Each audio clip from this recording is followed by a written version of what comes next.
Salam, mən sizə bugün facebook.com hesabınızın şifrəsini necə dəyişəcəyinizi göstərəcəm. Bunun üçün adres çubuğuna fb.com yazırıq və facebook.com adresinə daxil oluruq və öz hesabımıza bu hissədən daxil olacaq.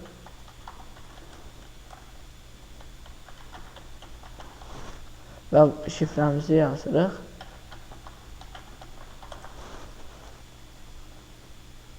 Və bundan sonra isə burada bir tənzimləmələr hissəsi var.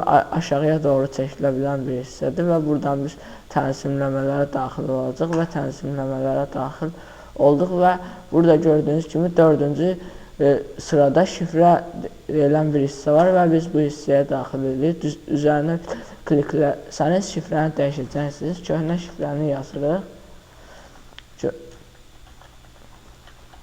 Köhnə şifrəni bilmədən şifrəni yeniləyə bilməzsiniz və sonra yeniyə də ki, yeni qoyacağınız şifrəni yazırsınız.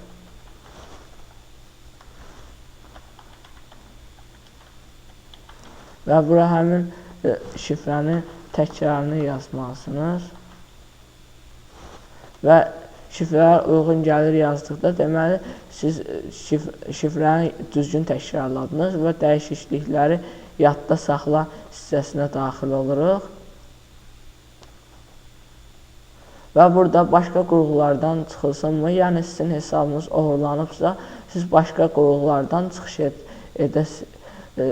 baxa bilərsiniz və bundan sonra isə göndərə daxil oluruq və şifrə dəyişimləri tamamlandı və şifrə dəyişildi. Burada baxırsınız, görürsünüz ki, 2 saniyə öncə şifrə yeniləndi. İzlədiyiniz üçün təşəkkür edirəm. Abunə olun, videonu bəyənin.